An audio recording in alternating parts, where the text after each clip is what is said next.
All right, everybody, welcome to NorCal Sports Network.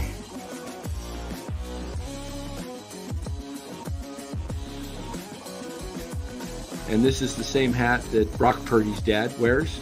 Chat loves it when Marty Lurie comes on. Anytime you lose a game this time of year, when you can't go backwards, it's a problem. All right, everybody, welcome on in NorCal Sports Network. Tuesday night, June 24th, and the Giants back to their weeknight home games where they can't score except on a 2-run homer. By cost. Yeah. We're going to break it all down for you, everybody.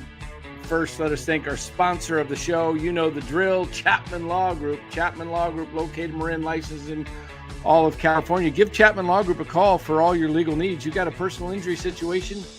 Don't settle with an insurance company before giving Chapman Law Group a call. They will take care of you and help you get top dollar for your injury. 415-613-9483. Let them know NorCal Sports Network sent you. All right, guys. Lou, sounding like a broken record. We're going to get into this, but I have serious concerns about this team and their ability to put up crooked numbers, not via the long ball. I want to see this team score other than the long ball. And we'll break it down. Let's get into the game, Lou. What I saw tonight was another weak hitting. They didn't get a hit after the 5th inning. 6, 7, 8, 9, no hits. Only a walk. Only a walk. Yep. No hits. I don't like the structure of the lineup. 10 strikeouts.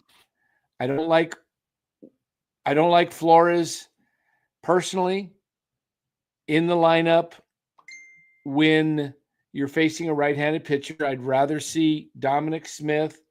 I think it lengthens the lineup, and I'd rather see Flores come up in a situation where, you know, he can tie the game with it, a base hit, home run, whatever it is. Just put him in a situation.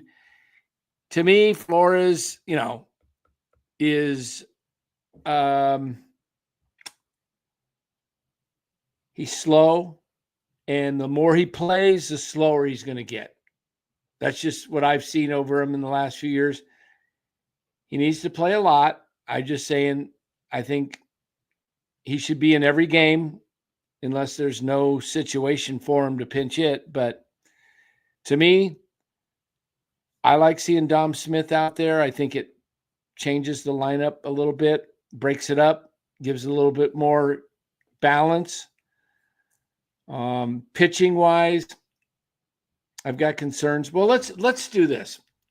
Let's break down the game, and then we'll talk about some positives to where I see this team is, where you see they're at, where we think the positives lie, where the, I don't know, you want to call them negatives or concerns, areas of concern, and what they can do to correct it. So tonight's game started off, you know, well, since we're talking, I mentioned the last word, concern. Did you give our sponsors a shout?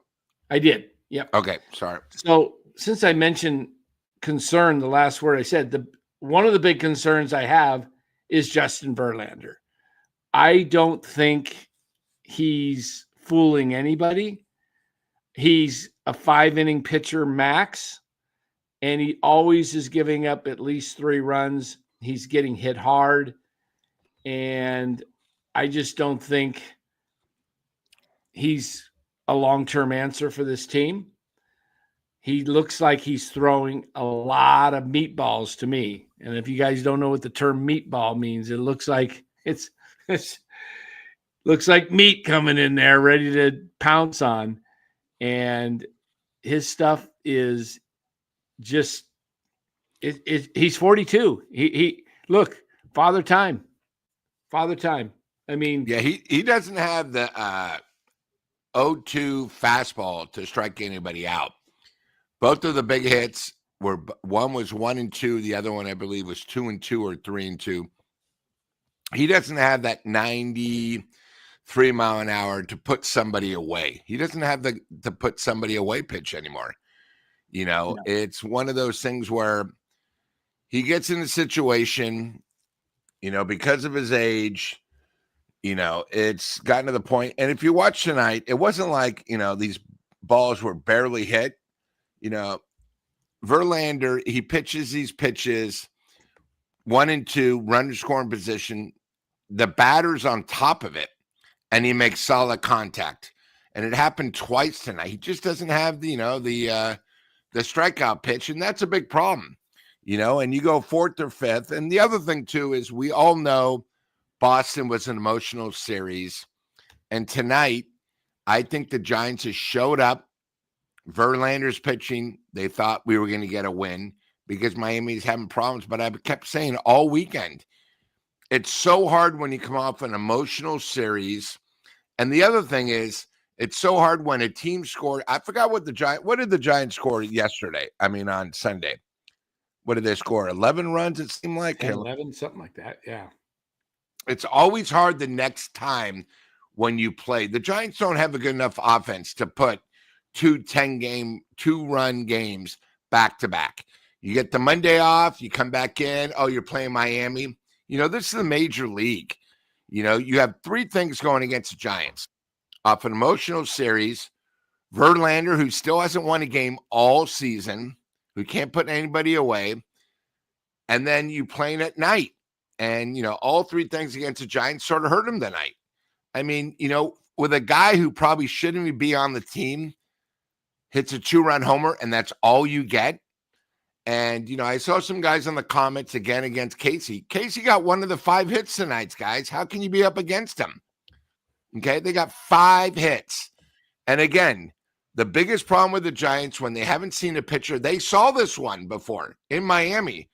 They make these guys look like Cy Youngs. And it just shows you we got a lot of holes. A lot of holes. I don't like the lineup. I don't like Yaz leading off. I'm not sure what the answer is. But, Robert, you keep saying Verlander's due for some victories. He's 0-5. Okay, he has no victories on the year. Last time I looked, it's almost July. You're paying this guy $15 million. He's not the same pitcher when he faced us in the World Series. I'll just leave it at that. Yeah.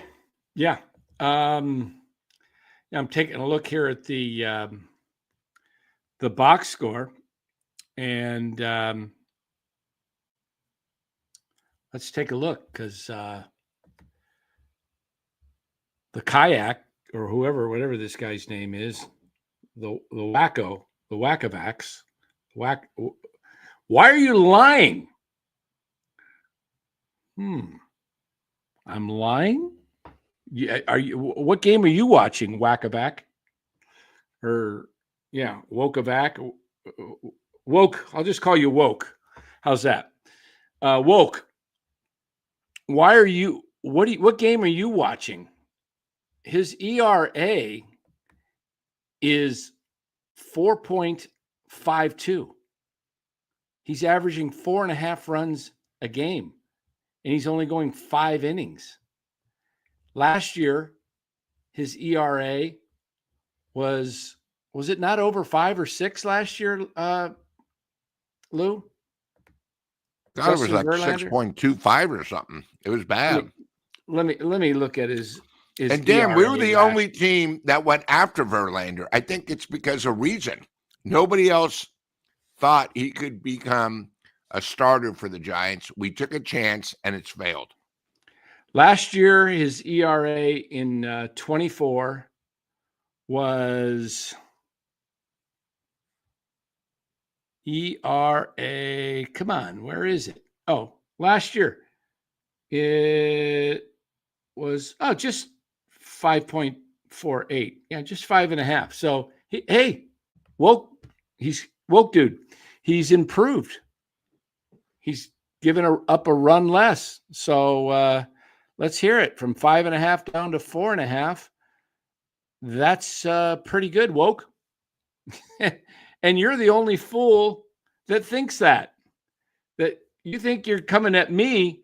You just prove you're not really a knowledgeable baseball fan, because every Giants person, every fan knows that Casey is doing excellent, and he's right at the top of the team leaders in batting average and OPS. So, Woke Boy, doesn't look like you know your baseball.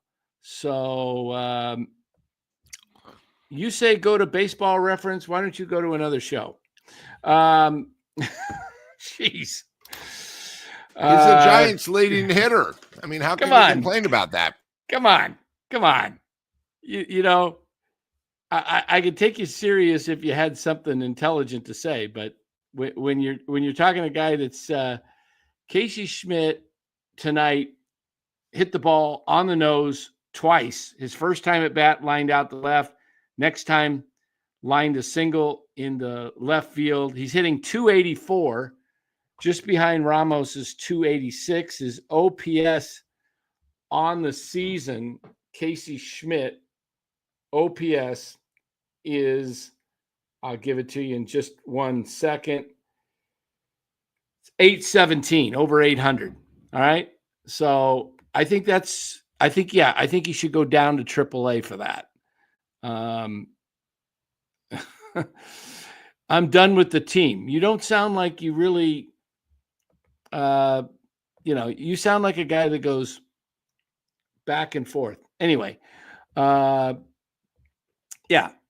he's arguably the third best hitter on the team right now. Yeah, exactly. He's hitting the ball hard. I mean, hit into a double play there at the end of the game. Unfortunate, but, that's going to happen in baseball. Look, guys, you're going to get out more times than you're not. That's just a fact. No one in the history of baseball has ever batted higher than 40. I mean, the last person to hit 400 was Ted Williams, 406. What was that, 1941, something like that, somewhere? What are we talking? 85 years ago? Something like that, Lou? So, and he didn't even get on more than half the time. So, yep, Dallas says goodbye. We'll see you, Woke Man, next year. Okay. So, Lou, tonight's game, though, picking three guys out of this game, I guess you got to go Koss, one.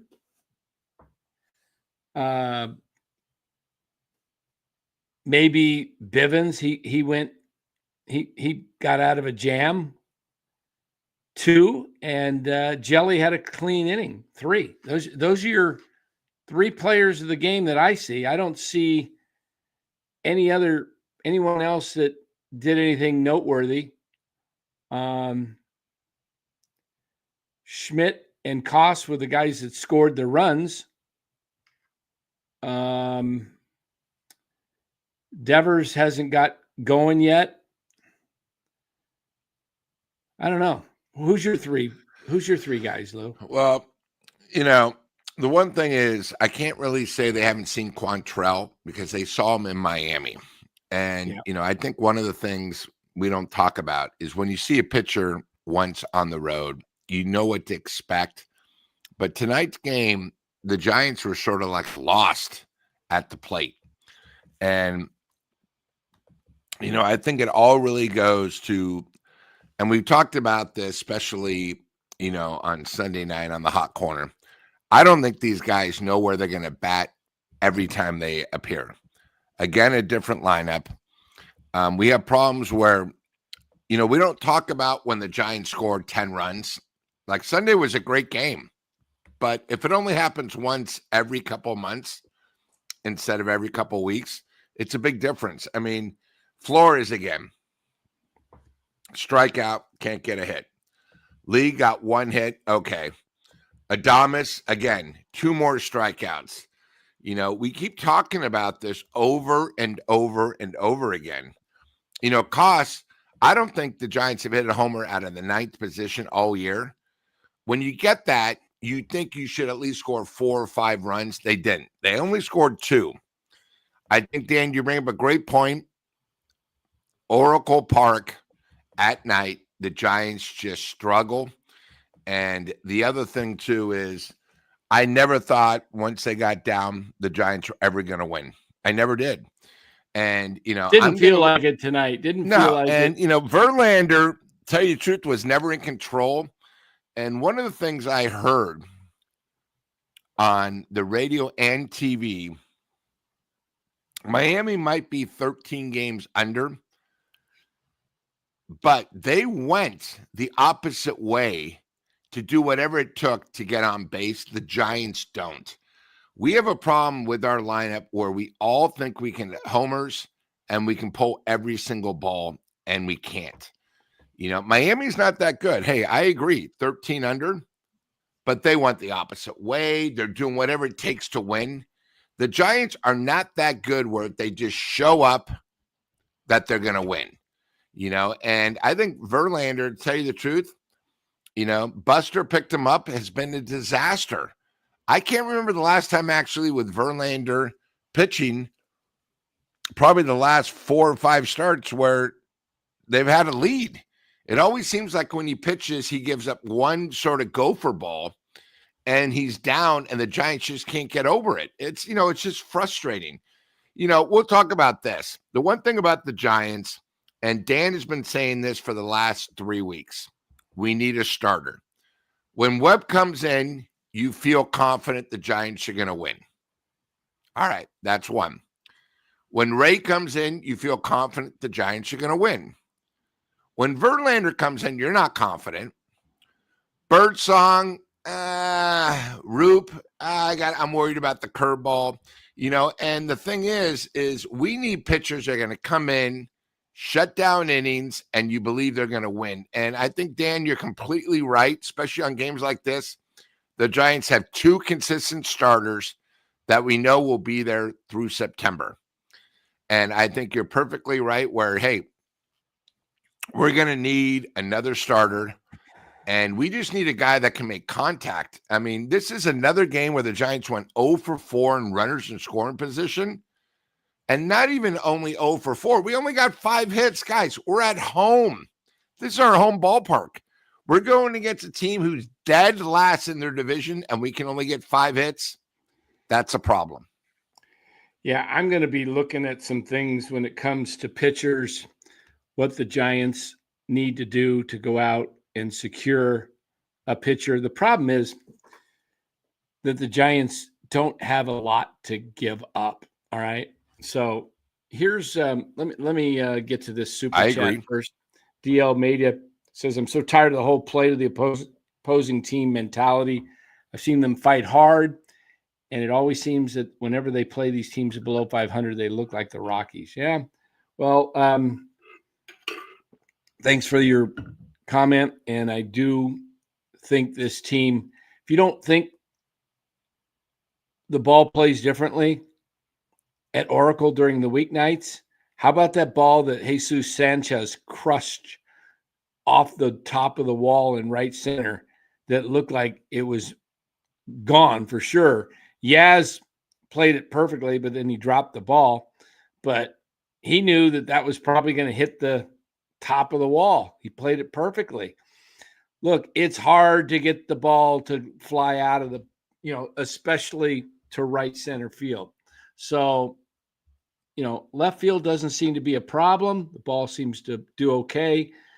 But I will say this, when it comes to this particular team, here are my concerns. And I'm not even, how do I say this? I don't have them in any particular order. As they come to my mind, I'm just going to throw them out there. Number one, they don't have enough hitters in the lineup. They have 3 guys that seem to hit the ball with any kind of authority, and that's Devers, Ramos, and Schmidt. The rest, they're all softies. Everybody hits the ball kind of soft. Yaz now and then will get a hold of one and hit it on the line. Flores occasionally does it, but these guys, if you look at Ramos, you look at Devers, you look at Schmidt, they're at the top of the bat speed, hard hit ball. There is a reason guys hit the ball hard, and it's their bat speed. Chapman can do it when he makes contact, when he gets back, but I don't like the idea that this lineup has a minimum of 5 holes, okay? 8 and 9, generally auto outs. Casey's batting 7th. I'd move him up to, I'd probably switch him and Flores. Yeah, 5th or 6th at least. I don't know. You put Ramos up and he gets plunked on the shoulder, and you just, okay, put him on. Just have Flores hit the ball anywhere on the ground. It doesn't matter. It's an automatic double play. Automatic. Okay. So, guys are going to hit into double plays, but Flores, that ball was hit. You thought, oh, maybe he might have a shot at beating it out. And then you look and he's out by 15 feet still. It's not even close. So, number one, they're weak hitting team, and they do not have the horses in the lineup. They're a minimum of a bat short. Chapman will help, but they still need another bat when he comes back. Okay, that's number one. Pitching, number two. They don't have starting pitching depth. They don't. Wisenhunt got hit pretty hard tonight. AAA. He's an option, but you don't really have much options beyond that. What are you going to do? Keaton Wynn hasn't been doing much. Tristan Beck, Carson Ragsdale. Come on. These guys have a real weakness when it comes to starting pitching depth. Okay, so you've got that issue. You've got bench issues. You have no catcher that can hit, period.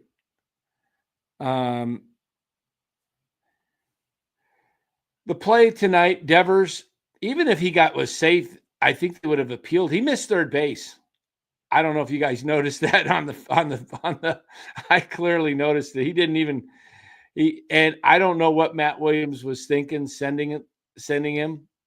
I guess who was up? Who hit that? Ramos. So who was coming up? 5th? Flores. But he was out 15 feet. it wasn't even close. Flores. Yeah, I don't know what the thought was behind it. It was early in the game still.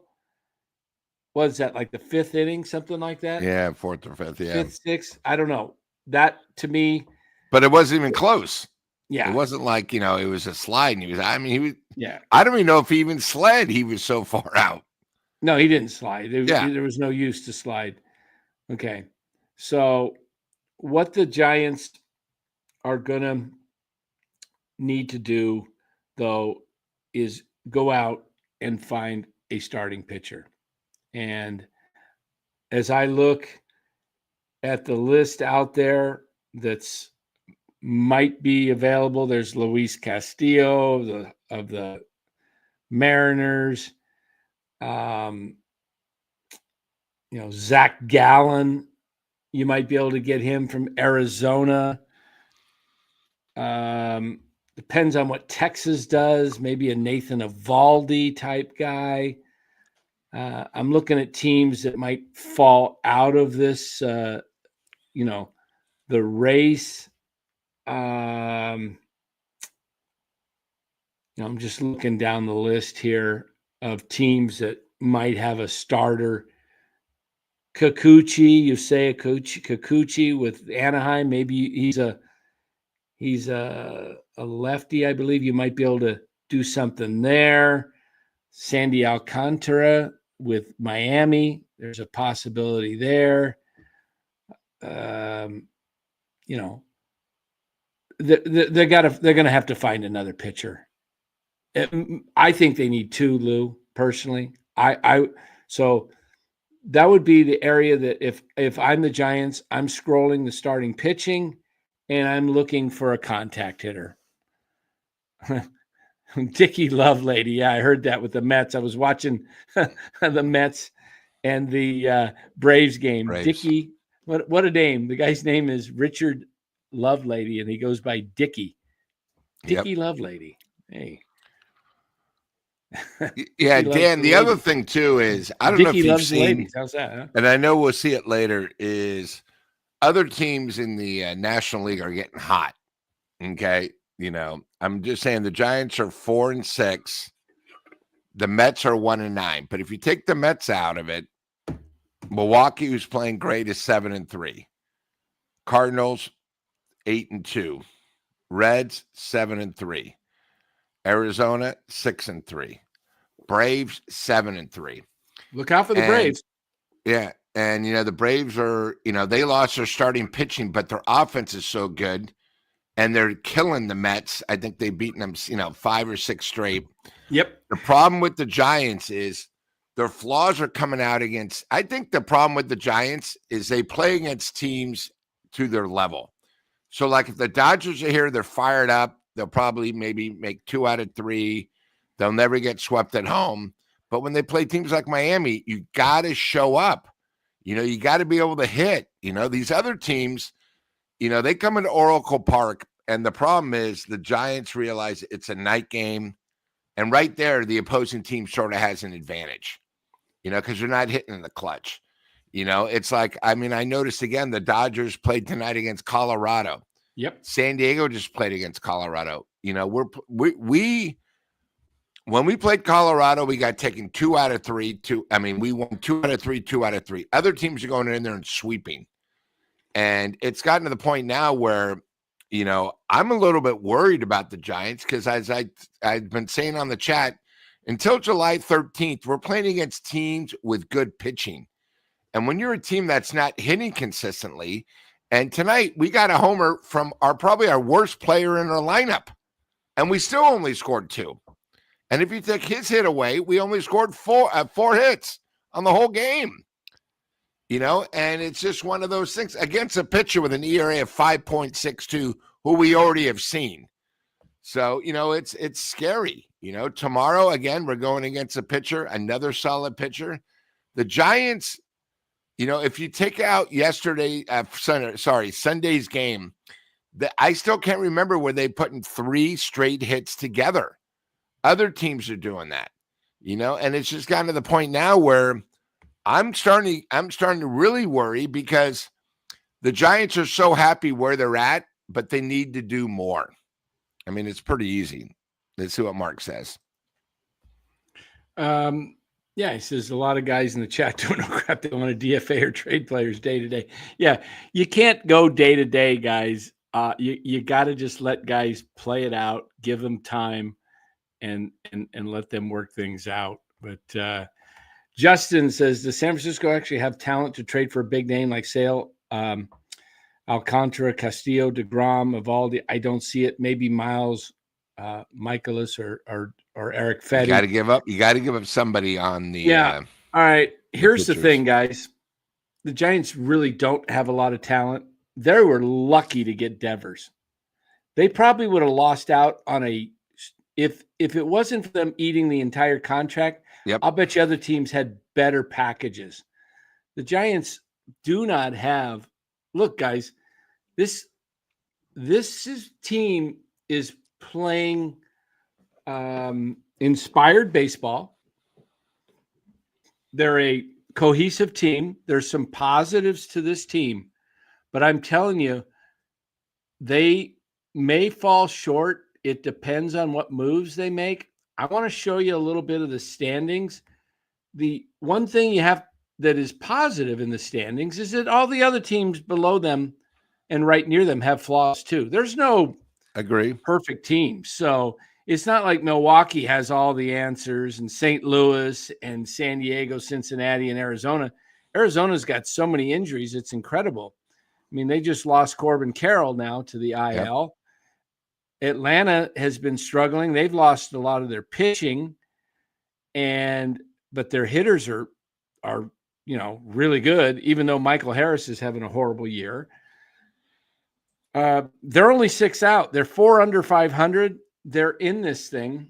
I mentioned to you guys Baltimore in the American League. Remember, they were like 20 under, 18 under. They're only 11 under now, and they're climbing back into that thing. Who knows? Teams have flaws, and everybody's got pitching issues. So the Giants aren't alone. But what the Giants have to do, in my opinion, is they have got to go out, secure a starting pitcher that will stabilize this pitching staff. You're really running on 4 starters, okay? Forget Verlander. You're running on 2 quality starters in Webb. I mean, here's how I would rate them. I would rate them as, if I'm giving an A grade, a letter grade for school, I'm giving Logan Webb an A. I'm giving Robbie Ray an A minus. Okay. I'm giving Roop like about a B to B minus. And I'm probably going to give a C to Birdsong right now. And I'm giving Justin Verlander a solid D. He's pitched some good games. Huge letdown. He's pitched some good games early on in the season. He should have had 2 or 3 victories. The bullpen let him down. But I don't think he is the answer. And I don't know what's behind him that is a solid answer. Now, if you want to go to the lineup, let's start at first base. We'll call it Flores/Smith. I think Flores is like, I would say he's like a B to B minus. Okay. Wilmer Flores. He's got off to a great start. He's got a lot of RBIs. He's not hitting that great for average, but he's been a little above average. So you give him Dominic Smith in his short, limited time, I would say he's like a B plus. Okay. Second base, Tyler Fitzgerald, he just got sent down today, but second base has been, I would call it a D. D minus, yeah. D to D minus. Okay. He's played good infield. Adames, I'm going to go the same grade. It's been about a D. Okay. Definitely not worth the money. Yeah.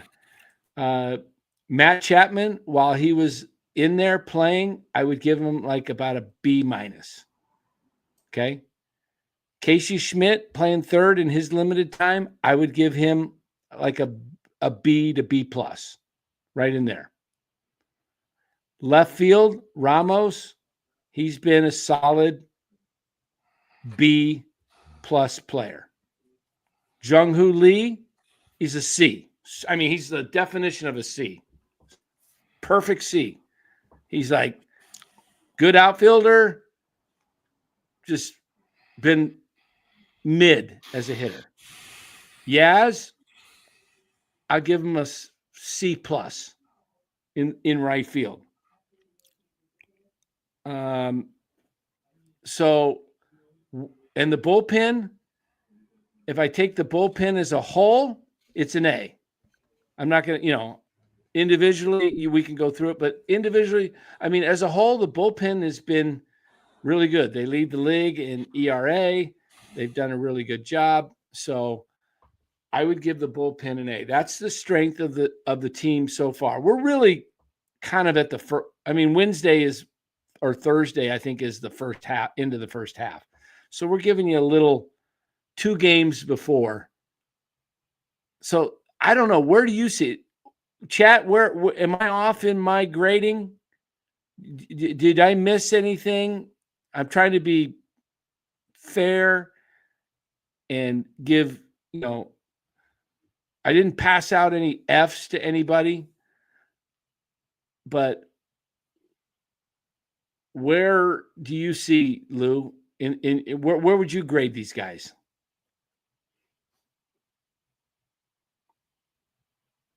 You're muted, by the way. You talk. I mean, I'll just go down. I think the biggest problem I forgot is Bailey. I forgot catcher. Yeah. Bailey is, if you want to go defensively, he's right up there close to an A. If you want to go, if I go offense and defense with Bailey, I'm giving him an F for offense and an A for defense. So overall, I think he's like, C minus. But I didn't give deloading. I didn't give Fitzgerald an F only because he played really good defense while he was here. But if you want to factor in his base running and some of the other mistakes he made, he's pretty close to an F. Yeah. Dan, I think this team is very lucky where we're at. The way we came into the season, our expectations, especially offensively. We had guys, and I know you love this stat where the Giants started 8-1. We're only one game over 500 since then. I mean, Yaz, to tell you the truth, has probably been the biggest surprise because we were always so up against him. But, now he's not batting 270. Yeah, he's batting 250. People realize he's batting 250, guys. Okay. Ramos, solid. Probably our Willie Mack Award winner. 285, 290. He's the one player that's been consistent all year. Flores, at times. If you do the first half of the season, I'd say half the season he's been solid. The rest he's been, average at best. But I love what you say where you got to bring him off the bench. Lee, I think, has been a huge disappointment.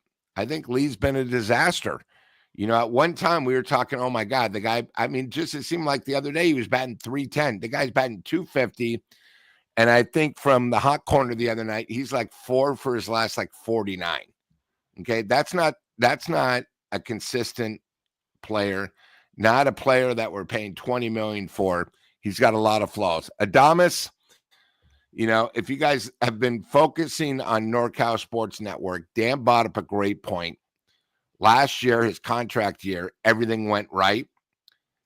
I don't know what's going to happen with him because when you look at the back of his baseball card, he's really like a 230 hitter. The guy is batting 206. He's the highest paid Giant of all time, and he's batting 206. That's a problem, especially where we figured Adames would be batting third or fourth. Protection. I figured by now he'd have maybe 15 RBIs. 15 homers, 50 RBIs. It's been a disaster. Bailey came into the year where he goes, oh my God, we finally got a great starting catcher. It's been a disaster. The other thing is he's got a great arm, but people realize he's got more pass balls. He's got a lot of problems. He can't hit in clutch.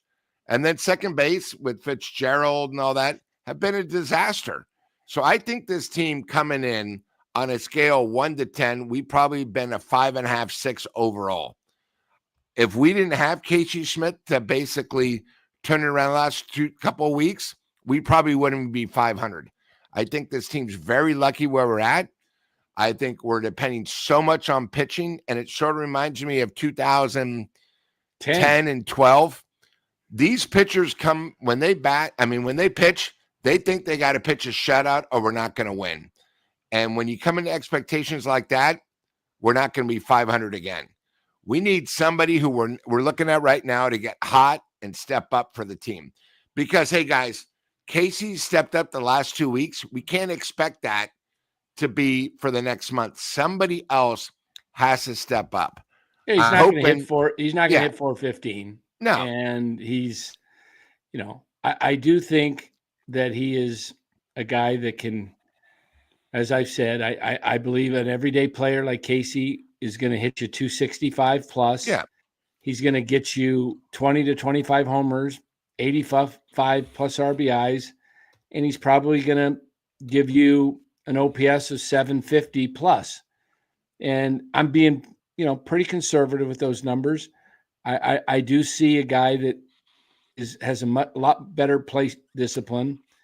I mean, him and Ramos clearly make the loudest contact. We haven't seen. I'm sure Devers will be there, but look, I think when we look at it, some people say, somebody said, we don't know what we're talking about giving Chapman a B minus. Well, how do you give Chapman a B plus when he's hitting 243?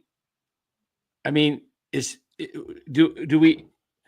And Casey's hitting 284, and I said Casey B plus in limited time. Give him more time. He might go down. He might go up. I don't know. We got to see. But I listened to an interview today with him on KMBR. Greg Papa was talking about, Jeff Kent being at second base. Second base, yeah. He was a big guy. Kent was 6'1". Casey's like, Casey's pretty built and got power. You could see that. And he's going to play a much better second base than Kent played. So the question is, do the Giants have something in Casey Schmidt going forward? Can he? I think he can be a top 10 second baseman in the league. There's not a lot of great second basemen. You got Ketel Marte, that's, the best second baseman out there. And then you got a couple of other guys that are, not bad, but there's not a lot of good second basemen out there that actually hit. So if Casey can actually play solid second base, and anything he does over 250, hitting over 250 and with some power and driving in some runs. No, we didn't say, Coach, where's your listening skills? Never said he's going to be Jeff Kent. I said Greg Papa brought him up and said he's a bigger guy that can play better defense, but does he have any kind of pop that Kent has? We'll see. Only time will tell. I mean, Kent was a heck of a hitter. I don't forecast that for Casey, but what I can say is if the guy plays every day, he'll hit 20 homers. He hit 19 last year in AAA and San Francisco combined. But my thing is with this team is you're going to lose. Remember what we said at the beginning of the year. You're going to lose 50. You're going to win 50. What do you do with the other 62? Okay. So the Giants, that you can book that. The Giants still have a shot at the playoffs. They're not done. No one's saying they're done. I'm only pointing out some concerns that I see going forward with the hitting. The hitting is really, really bad, and they don't put together. They don't put together rallies at bats, yeah. where it's moving the line. It's a big home 3 run. runs on 5 hits and 2 left on. You don't hear that. And then the other thing too, Dan, is everybody in the chat always keeps saying, "Oh, bring up Eldridge." If you guys have been a NorCal Sports Network fan, the Giants, AAA, the Giants coaches, and just overall Giants always have problems. Eldridge is now out at least a month. Okay. So Eldridge is not going to be here. So we have to think outside the box. How can we improve this team? Okay. We literally have 5 weeks until the trade deadline. This is where Buster's going to have to step up. We got very lucky with our biggest trade probably in the last 10 years, but I think it was all timing. But we have major flaws. If you look at the rest of the schedule, like I said, after Miami, and if you forget the White Sox, who are going to be tough because they have good pitching, we need to turn this lineup up. We need it like Sunday where, we put 11 runs, 14 hits. I mean, look at tonight. Miami's got 11 hits, and I forgot who it was. It might have been Robert saying, well, aren't you happy with Verlander 3 runs in 5 innings? No, Because overall, a game, that means he gives up 5 runs. This is a guy we're paying a lot of money to be an outstanding pitcher. He hasn't been outstanding all year, and you can't win when you only have 2 pitchers that are going to take you into the 5th, 6th inning, only giving up maybe 2 runs or less. Our hitting right now is a major, major problem. Guys, listen, in August and September, especially like when me and Dan are in San Diego, our pitching's not going to be as good as it is now then. Because if you guys notice, we're only going 4 innings, 5 innings. We're going to have the same problem we had last year with our bullpen. Our bullpen is going to be used by the time September comes. Dan always brings that up. My God, you get guys, we're not pitching Rogers where his arm's not affected. We're pitching the same guys over and over and over again. And again, it's okay. We made an attempt with Verlander. It's okay to say, hey, it didn't work out. I think we're going to have to trade Verlander maybe to somebody else, someone like a Tampa Bay that needs that sort of senior leadership to get over the hump. But we need guys that can make contact. It's gotten to the point now where I think if I read a stat in the last 7 games, if you take Sunday's game out, we're like 11 for 117 runners in scoring position. That's not a winning combo for the next 80 games. Right. It's funny as I kind of scroll through the chat here, I look at different people that say different things. It's like they love to jump on one word and not take into context what we're saying. Somebody said something about, you said Casey's going to hit 265 with 20 homers. I said, yeah, I think that would be his projection if he was to play every day. And I don't think that's out of the realm of possibilities at all. I mean, Ramos hit 20 plus homers last year. Look, guys, that's all I'm saying. And, as far as WAR, somebody else mentioned WAR. Yeah, of course, Chapman's WAR is higher. He's played in twice as many games. Yeah, and I think WAR is a little overrated. It talks about how great you are defensively, but it didn't talk about how shitty you are offensively. Correct. That's just me. So, correct. Yeah, they need a third starter, and also, we bought this up before. You cannot expect Roop and Birdsong to be the same pitcher in hot August nights in September in the playoff run. They haven't done it. So you got to be conservative, they're not going to be the same pitchers. This is another, 8-9 starts down the road. Correct. So, I mean, it's just,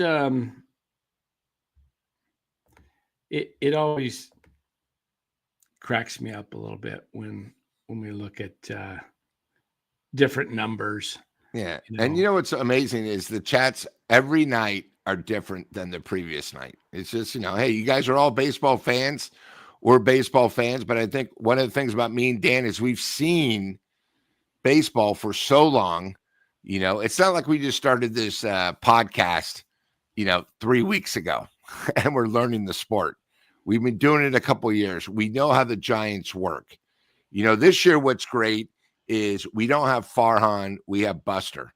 We believe Buster's going to make a move to improve the team where Farhan would say, you know what, let's pick up some more crumbs and hopefully the ants don't invade, but I think the other thing is when you depend and you sign a guy like Adames, you expect him to be like last year. And Dan said he's not going to be like last year. He's expecting a letdown. Not only is it a letdown, he's having one of the worst years of his career. I didn't expect it to be this bad. Yeah. I will. So that means somebody else on the team has to step up for him. That's what a team is all about. And right now, really nobody is.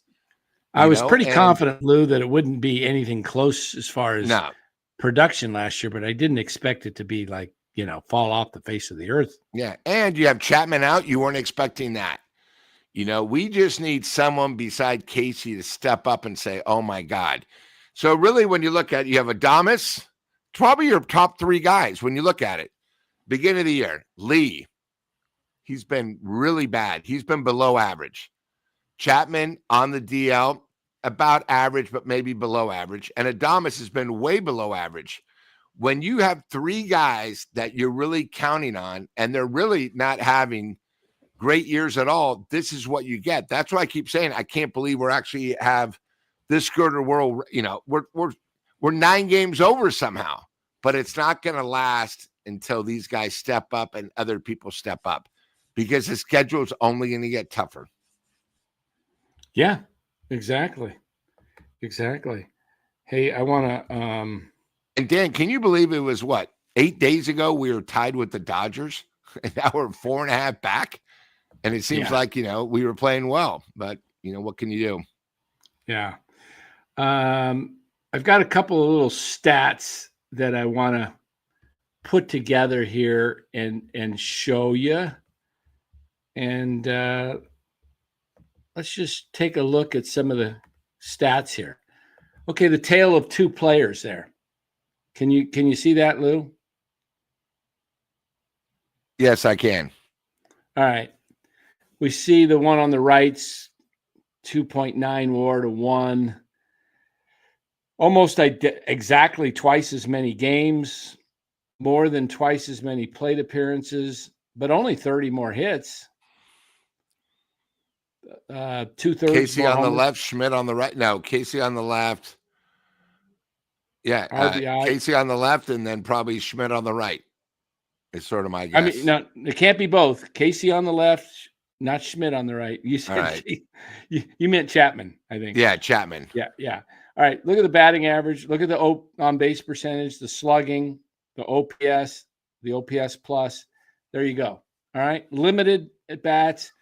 We get a better flavor for it when Schmidt has closer to 250 plate appearances. So another 145 plate appearances or so, we might be able to see something that, short sample size.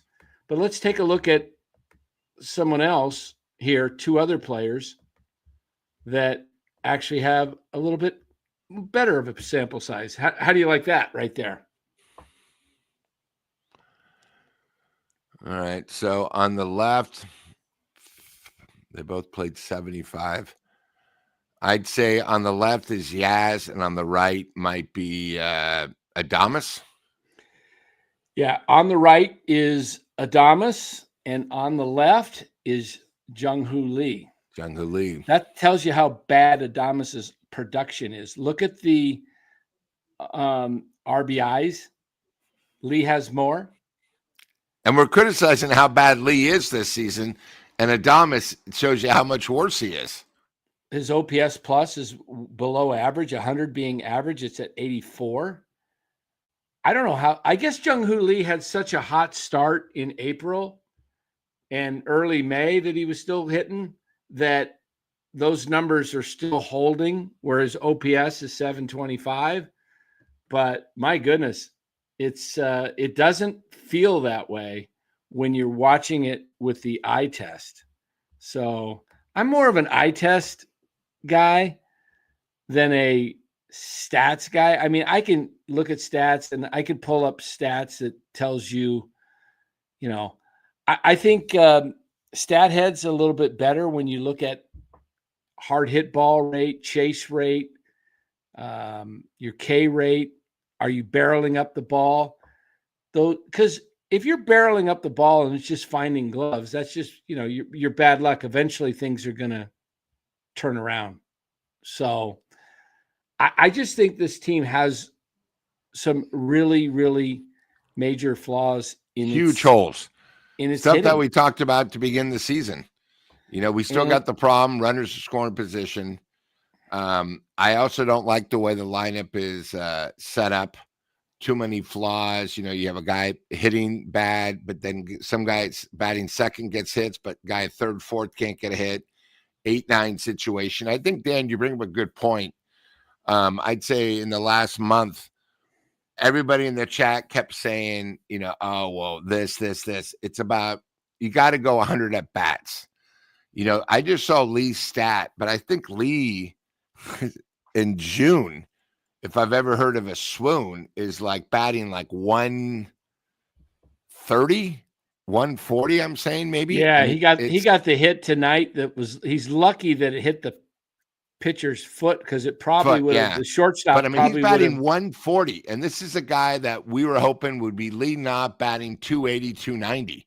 It just shows you, you got to go by at bats, and it's one of those things. And again, the Giants, if other people are having good years, it wouldn't be that bad on Lee. But when you have 2, 3, 4 guys, and I'd say 4 out of 7 games where really the flaw really comes out, it's tough. We can't expect pitching to come up. You can't expect Casey, hitting 3, going 3 for 4 every game. Other people need to contribute. And right now, we need everyone to contribute for us to keep winning. Yeah. I'll show you something that is a concern here on Baseball Savant. Take a look at this. Okay. You're looking at value. Batting run value is kind of in the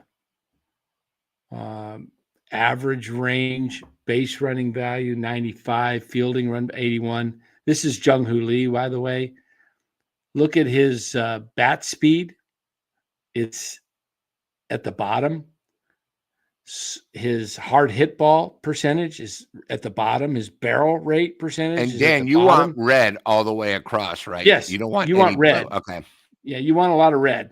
For example, let's just take a look at somebody we know who mashes, and that would be Aaron Judge.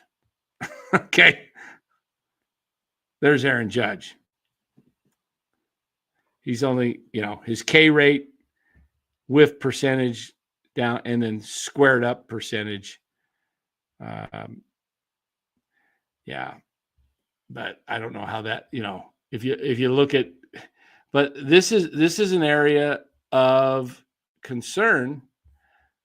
I don't know. I don't even think they have enough at bats for. There's Chapman. Not bad. Not bad.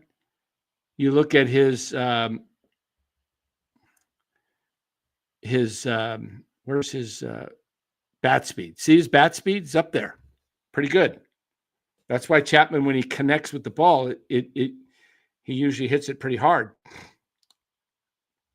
Problem is he has a lot of swing and miss, but when he hits it, pretty darn good. Now, if you look at a guy like Bailey, for example, I mean, this might be hard to look at, guys. Close your eyes.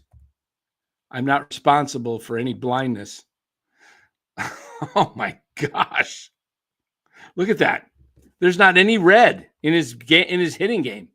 But his catching, look. His catching. Yeah, and that's the problem with WAR. See what I mean? WAR, it's one way. Yeah. His WAR's probably up there. You count WAR for both, but all his WAR is from defense. What, they run out of the red ink? I mean, that's pretty bad. I mean, that's bad. That's bad. Like I say, I don't even think Casey Schmidt qualifies, because when I looked at him a few days ago, he didn't even have enough at bats to, let me see if they've got him. No, nothing yet. See, he didn't even qualify. Needs not qualified. But yeah, so give him another 2 weeks and he'll probably show up. But this is a huge issue. Another issue is Willy Adames. Did we look at his yet? Look at that. Only red he's got is chase percentages, barrel percentage, and base on balls percentage. His bat speed has been low. It's been down to last year.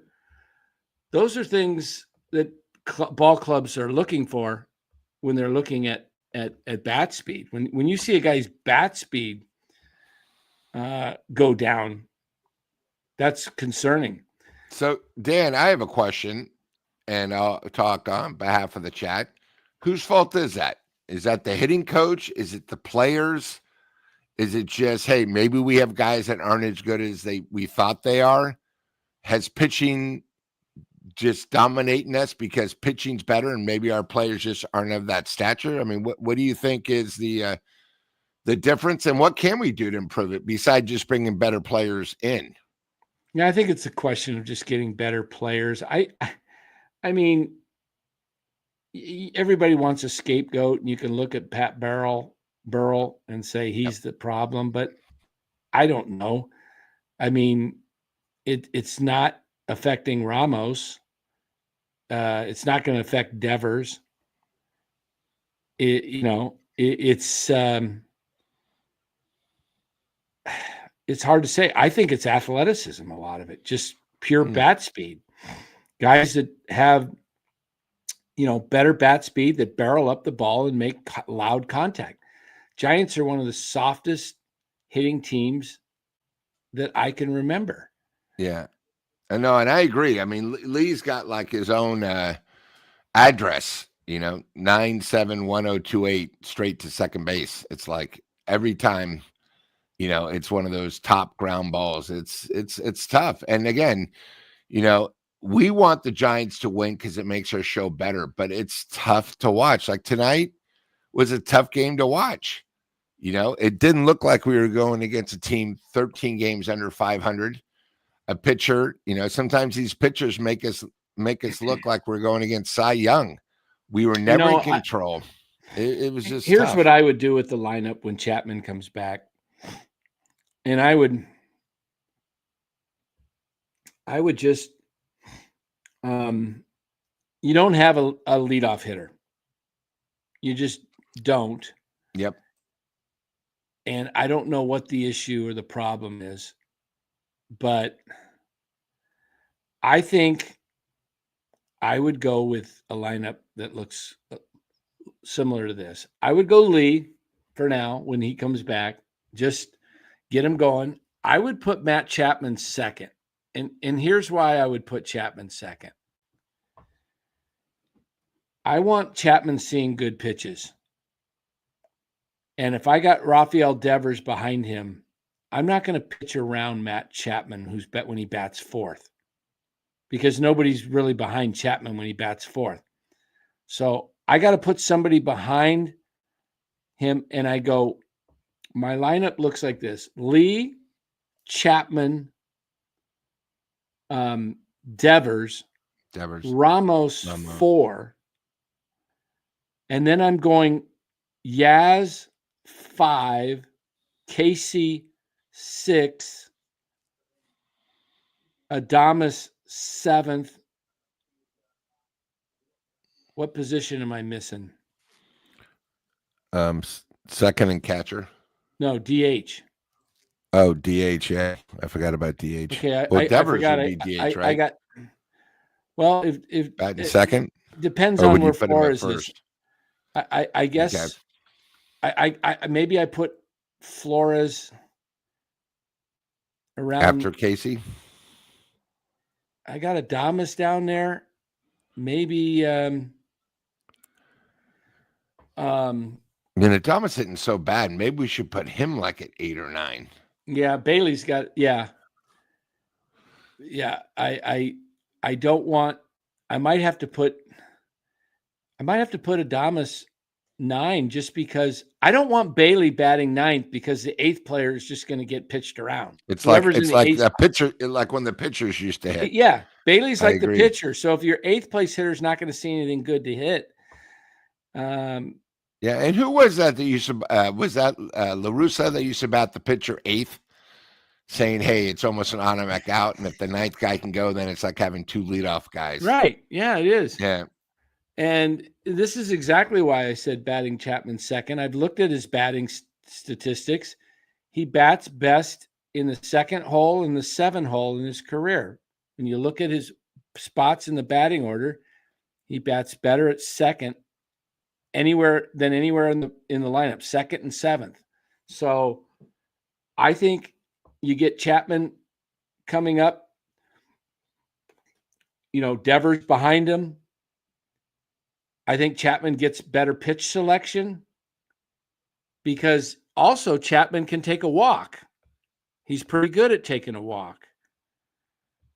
And then you put Devers third, and you got hopefully Chapman on. Hopefully Lee did something to get on base. And then you also have a little bit of the left, right, left. You got Lee, Chapman, Devers, Ramos. And then if they get on, you have two guys that can actually launch it. Yeah. Yaz in the fifth spot. I mean, I prefer him in the fifth spot than the first spot. And then you got that right lefty, and you can it's harder for managers to bring in a different reliever and say, okay, I got three different lefties coming up or three righties. I'm going to bring in the appropriate pitcher. So I think if you utilize that, and and I don't know where else you put Lee. Somebody says you're putting Lee at leadoff because you don't have a leadoff hitter. You don't have a leadoff hitter, and you need. And again, this lineup needs one more bat, and I don't know where that's coming from, but they need a guy that can actually, make good contact and is a productive hitter.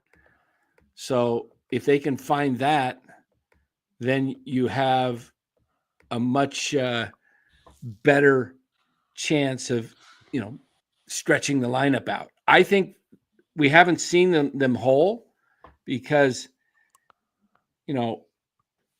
it sounds funny to say this, Lou, but I think two of the key guys going forward in this lineup are going to be Chapman and Casey, because can they both hit? If they both can hit at the same time, that extends the lineup. And that's the key. Second base has been just a disaster for the club. Catcher's been a disaster. Yeah. 7, 8, 9. It's been horrible. And so this is what they're going to have to, hopefully Chapman can come back in a week or two. We're hearing possibly July 4th in Sacramento. Maybe it's a week after that. I don't know. But hopefully you get Chapman at 100% and you get a couple of weeks, a minimum, before the trade deadline to see what the lineup could actually look like. If the lineup can actually have some guys, and you need some balance. Look, I would not be opposed at all to Dominic Smith batting fifth and moving Yaz further down. How about this lineup? Having Devers at DH when you're facing a righty. How about this? Lee, Chapman, Devers, Ramos, Smith, 5. So you have a lefty batting third and fifth. Casey, 6. Protection, I like it. Yaz, 7. 7th.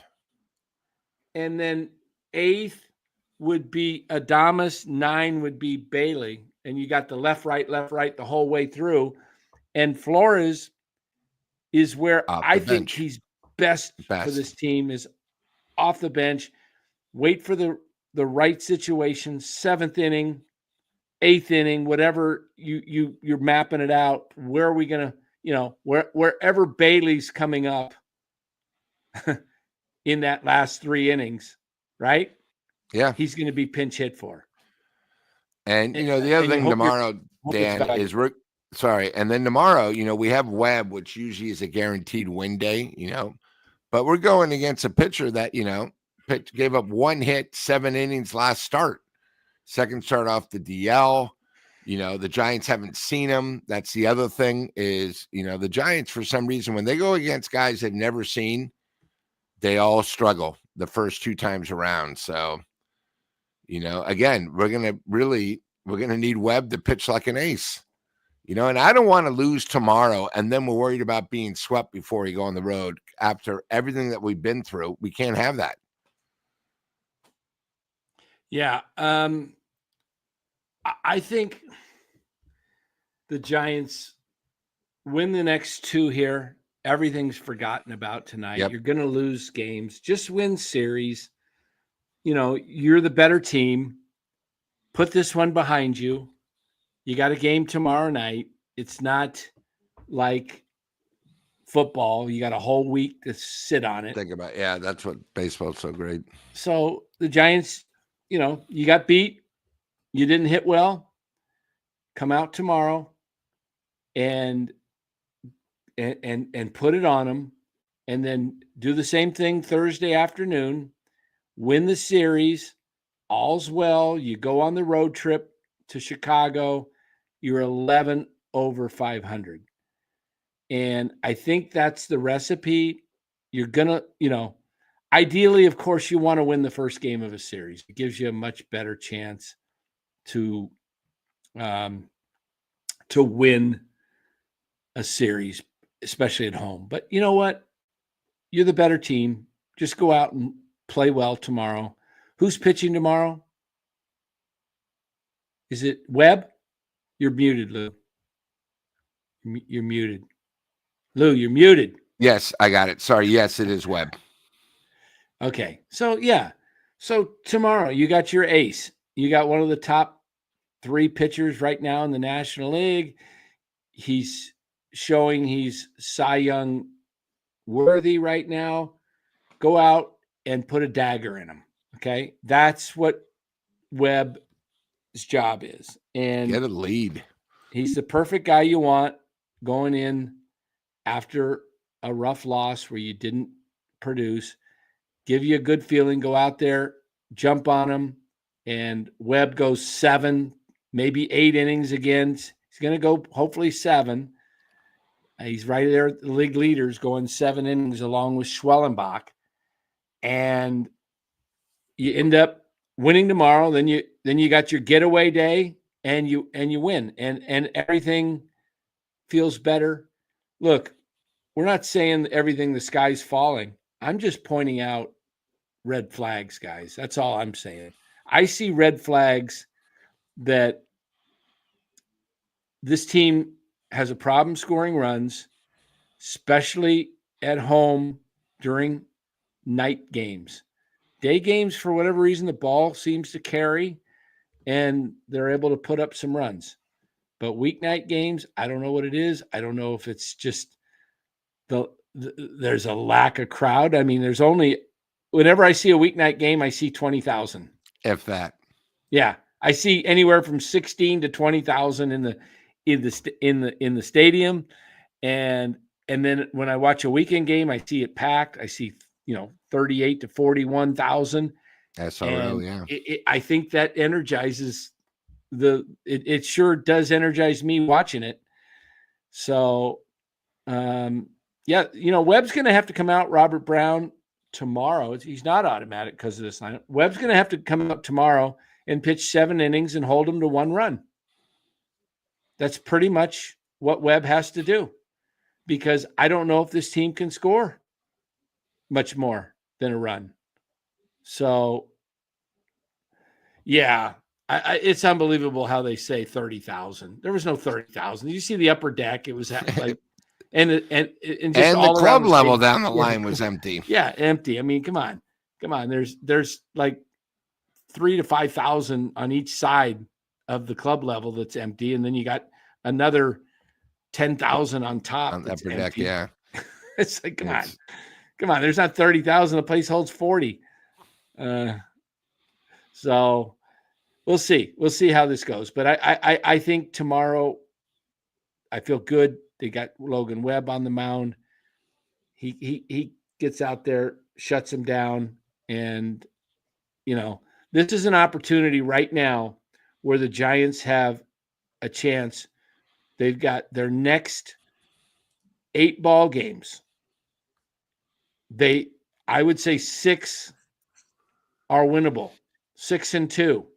You've got the Marlins, for 2 more. You got the White Sox for 3, and the Diamondbacks, who just lost Corbin Carroll to the IL, their best player. And they got injuries all over the board. So you should be able to go in and win these next 2 at home. You should be able to win 2 at least in Chicago and 2 in Arizona. That's 6-2. Perfect. I wouldn't be what they really, if I'm being greedy, I think they should try to get, they should be able to get 7. They should get 7 wins, and that sets them up for Philly and LA right before the well, no, then you got the A's right after that too, right? Somewhere in there. You got the A's, and then you got the Chicago. Phillies. Yeah. Yeah. So this is an opportunity. Oh yeah, you got the A's. You should be able to go into Sacramento and take 2 or 3. You should win series. Let's see. You got this one, Chicago, Arizona, call them A's, whatever. Oh, 4 series. You should be able to win all 4 of those series. 8-3. Yeah. That would be 6-2, 8-3. You go 8-3. Now you put yourself 15 games over 500. And now you're sitting in a really good spot. This is the chance. Buster said it was go time a month or so ago. It's go time right now. Good point. Thanks, Robert. Appreciate it. That's what they got to do. Is series, as Dallas said, and then series. Now, those last 2 series, you just want to split those 6 games. If you can split those 6 games at home, go 3-3, and you win all the other series, man. But let's get out of here. We'll be back tomorrow night. Guys, tomorrow night we'll have Cody on from Even Year Dynasty. He'll be joining the show. We'll talk some minor league baseball. We'll talk Giants baseball. We'll do a post-game wrap. We'll talk about the big club, but we'll also be talking about some of the things on the farm. We'll have news from Bryce Eldridge, just went on the IL with a hamstring. He's going to miss 3 to 4 weeks. That's not good. He's 20 years old. And Eldridge was supposed to be the start tonight because they came off a 22-game road trip. They do that in the minors. So this was going to be his first game in AAA this year. No, he's been playing. He's been playing in AAA, Lou, for weeks. Yeah, but they were on the road. He's been. They had a 22-game road trip. I don't think so. He's been in Sacramento. That's what they said today on KNBR. Nah, he's played in Sacramento. I've seen some highlights. I misunderstood what they said on KNBR then. Yeah. All right. I've seen some highlights. No problem. So I think there'll be a move here coming before the A's series. I don't think they go with this lineup. I don't know what they're going to do. I don't know if it's going to be another little trade or if Matos comes up, but they're going to need a spark. They need a spark. So start tomorrow. That's the big thing. Pitching they'll go as far as their pitching goes, but they're going to need some hitting. You think about this whole thing. I mean, it really hasn't gotten any better, Lou, since they brought in Devers. They've had a couple of games. Shocking. They're under 500 with him. Yeah, and it's shocking. You take Sunday's game out, they still have only scored, I think, 1 game over 4 runs. Yeah. One game. Well, they had the Friday night game they got 5, I think. Yeah. Yeah, that's it. Yeah. So the rest of the games they're not scoring. Still the same problem. Yep. So